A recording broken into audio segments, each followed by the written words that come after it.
আজকে আমাদের রাতের ডিনার চলে এসছে। রাতের ডিনার চলে এসছে, এবার এই নিয়ে কথা হবে। ও ঠিক আছে, যে বলছে বলুক, আমার কি রাতের খাবার তো সেদিনকে চিকেন করেছিলাম না, চিকেন রয়ে গেছিল রাতের বেলা, আমি সেদিনকে খাইনি, সেই চিকেনটা আমার।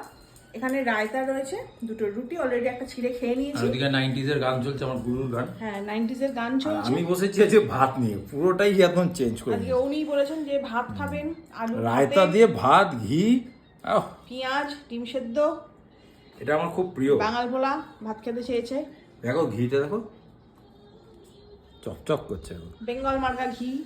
সবার সত্যি কেউ ঘিটা দারুণ, বেশি বলো। ঘি খেও না, কি করবো। না না ঘি মানে ঘি আমি যেটা butter, ভালোবাসি, আমার cheese। আত্মা যেটা চায় আমি সেটাই খাই। এই দেখা কথা কম বল। হুম, ভালো লাগে। দারুণ হয়েছে। আরে রাত্রিরে আমি ভাত নিজেই বললাম একটু ভাত হলে আমার ভালো লাগে। আর তোমরা বলবে কুণাল দাকে এইটুকু রায়তা দিছো কেন? কুণাল দা একবারই রায়তা আগে একবার দিয়ে একবারটি দিয়েছে। খেয়ে নিয়েছি, ঝাল লেগেছে আমার।